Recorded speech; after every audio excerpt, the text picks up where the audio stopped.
In computer science, real-time computing, or reactive computing, describes hardware and software systems subject to a real-time constraint. For example, operational deadlines from event to system response. Real-time programs must guarantee response within specified time constraints, often referred to as deadlines. Real-time responses are often understood to be in the order of milliseconds, and sometimes microseconds. A system not specified as operating in real time cannot usually guarantee a response within any time frame, although actual or expected response times may be given. A real-time system has been described as one which controls an environment by receiving data, processing them, and returning the results sufficiently quickly to affect the environment at that time. The term real-time is also used in simulation to mean that the simulation's clock runs at the same speed as a real clock, and in process control and enterprise systems to mean without significant delay. Real-time software may use one or more of the following: synchronous programming languages, real-time operating systems, and real-time networks, each of which provide essential frameworks on which to build a real-time software application. Systems used for many mission-critical applications must be real-time, such as for control of fly-by-wire aircraft, or anti-lock brakes on a vehicle, which must produce maximum deceleration but intermittently stop braking to prevent skidding. Real-time processing fails if not completed within a specified deadline relative to an event. Deadlines must always be met, regardless of system load. History. The term real-time derives from its use in early simulation, in which a real-world process is simulated at a rate that matched that of the real process. Analog computers, most often, were capable of simulating at a much faster pace than real-time, a situation that could be just as dangerous as a slow simulation if it were not also recognized and accounted for. Mini-computers, particularly in the 1970s onwards, when built into dedicated embedded systems such as CAT scanners, increased the need for low-latency priority-driven responses to important interactions with incoming data, and so operating systems such as Data General's ADOS and RTOS with background and foreground scheduling, as well as Digital Equipment Corporation's RT11 date from this era. Background-foreground scheduling allowed low-priority tasks CPU time when no foreground task needed to execute, and gave absolute priority within the foreground to threads, tasks with the highest priority. Real-time operating systems would also be used for time-sharing multi-user duties. For example, Data General Business Basic could run in the foreground or background of RDOS, and later when the Motorola 68000 were popular, anybody could use their home computer as a real-time system. The possibility to deactivate other interrupts allowed for hard-coded loops with defined timing, and the low interrupt latency allowed the implementation of a real-time operating system, giving the user interface and the disk drives lower priority than the real-time thread. Compared to these, the programmable interrupt controller of the Intel CPUs generates a very large latency, and the Windows operating system is neither a real-time operating system nor does it allow a program to take over the CPU completely and use its own scheduler, without using native machine language and thus surpassing all interrupting Windows code. However, several coding libraries exist which offer real-time capabilities in a high-level language on a variety of operating systems. For example, Java Real-Time. The Motorola 68000 and subsequent family members also became popular with manufacturers of industrial control systems thanks to this facility. This application area is one in which real-time control offers genuine advantages in terms of process performance and safety. Criteria for real-time computing. A system is said to be real-time if the total correctness of an operation depends not only upon its logical correctness, but also upon the time in which it is performed. Real-time systems, as well as their deadlines, are classified by the consequence of missing a deadline. Hard. Missing a deadline is a total system failure. Firm. Infrequent deadline misses are tolerable, but may degrade the system's quality of service. The usefulness of a result is zero after its deadline. Soft. The usefulness of a result degrades after its deadline, thereby degrading the system's quality of service. Thus, the goal of a hard real-time system is to ensure that all deadlines are met. But for soft real-time systems, the goal becomes meeting a certain subset of deadlines in order to optimize some application-specific criteria. The particular criteria optimized depend on the application, but some typical examples include maximizing the number of deadlines met, minimizing the lateness of tasks, and maximizing the number of high-priority tasks meeting their deadlines. Hard real-time systems are used when it is imperative that an event be reacted to within a strict deadline. Such strong guarantees are required of systems for which not reacting in a certain interval of time would cause great loss in some manner, especially damaging the surroundings physically or threatening human lives. For example, a car engine control system is a hard real-time system because a delayed signal may cause engine failure or damage.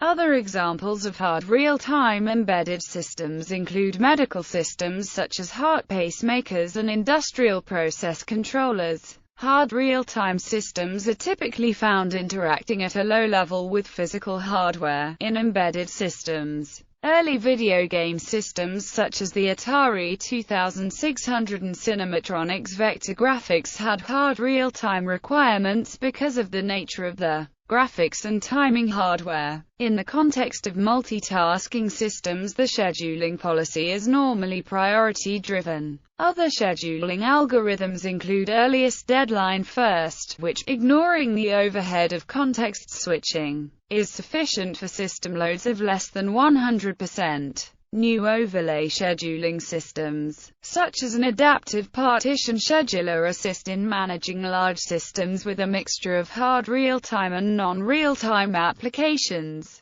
Soft, real-time systems are typically used to solve issues of concurrent access and the need to keep a number of connected systems up to date through changing situations. An example can be software that maintains and updates the flight plans for commercial airliners. The flight plans must be kept reasonably current, but they can operate with the latency of a few seconds. Live audio-video systems are also usually soft real-time. Violation of constraints results in degraded quality, but the system can continue to operate and also recover in the future using workload prediction and reconfiguration methodologies. Real-time in digital signal processing. In a real-time digital signal processing process, the analyzed and generated samples can be processed continuously in the time it takes to input and output the same set of samples independent of the processing delay. It means that the processing delay must be bounded even if the processing continues for an unlimited time. That means that the mean processing time per sample, including overhead, is no greater than the sampling period, which is the reciprocal of the sampling rate.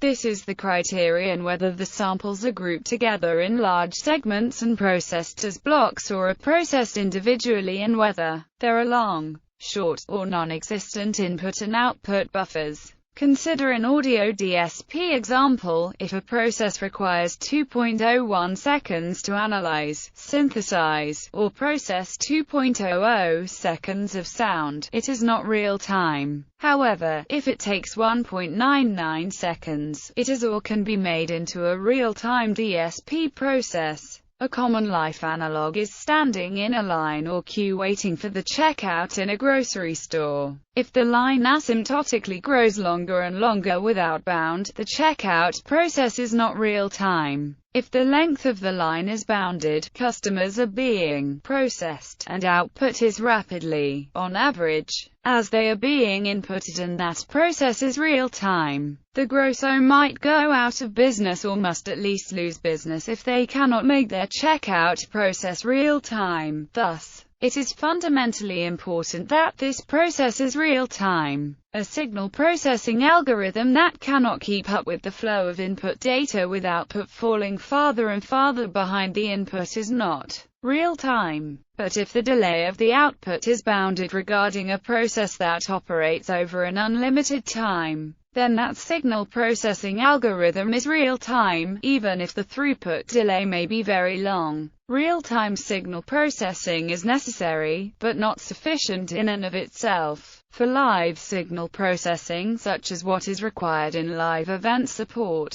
live audio-digital signal processing requires both real-time operation and a sufficient limit of throughput delay so as to be tolerable to performers using stage monitors or in-ear monitors and not noticeable as lip-sync error by the audience also directly watching the performers. Tolerable limits to latency for live, real-time processing is a subject of investigation and debate but is estimated to be between 6 and 20 milliseconds. Real-time and high performance. Real-time computing is sometimes misunderstood to be high-performance computing, but this is not an accurate classification. For example, a massive supercomputer executing a scientific simulation may offer impressive performance, yet it is not executing a real-time computation. Conversely, once the hardware and software for an anti-lock braking system have been designed to meet its required deadlines,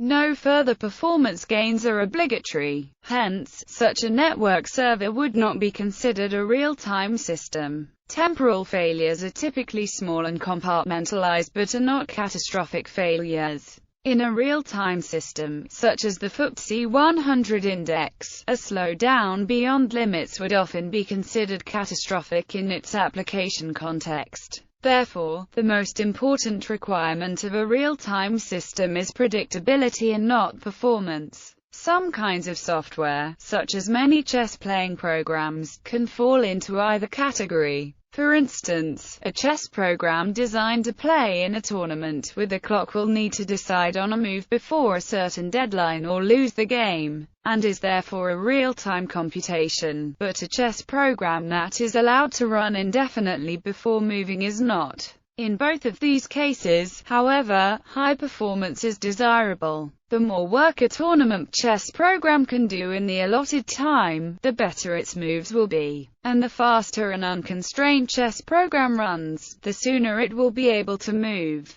This example also illustrates the essential difference between real-time computations and other computations. If the tournament chess program does not make a decision about its next move in its allotted time, it loses the game, i.e., it fails as a real-time computation, while in the other scenario, meeting the deadline is assumed not to be necessary. High performance is indicative of the amount of processing that is performed in a given amount of time, while real-time is the ability to get done with the processing to yield a useful output in the available time. Near real-time. The term near real-time, or nearly real-time, in telecommunications and computing, refers to the time delay introduced by automated data processing or network transmission, between the occurrence of an event and the use of the processed data, such as for display or feedback and control purposes. For example, a near real-time display depicts an event or situation as it existed at the current time minus the processing time, as nearly the time of the live event. The distinction between the terms near real-time and real-time is somewhat nebulous and must be defined for the situation at hand. The term implies that there are no significant delays. In many cases, processing described as real-time would be more accurately described as near real-time. Near real-time also refers to delayed real-time transmission of voice and video. It allows playing video images in approximately real time, without having to wait for an entire large video file to download. Incompatible databases can import to common flat files that the other database can export on a scheduled basis so that they can share common data in near real time with each other. The distinction between near real-time and real-time varies, and the delay is dependent on the type and speed of the transmission. The delay in near real-time is typically of the order of several seconds to several minutes. Design methods. Several methods exist to aid the design of real-time systems, an example of which is Mascot, an old but very successful method which represents the concurrent structure of the system. Other examples are HUD, real-time UML, AADL, the Ravenscar profile, and real-time Java.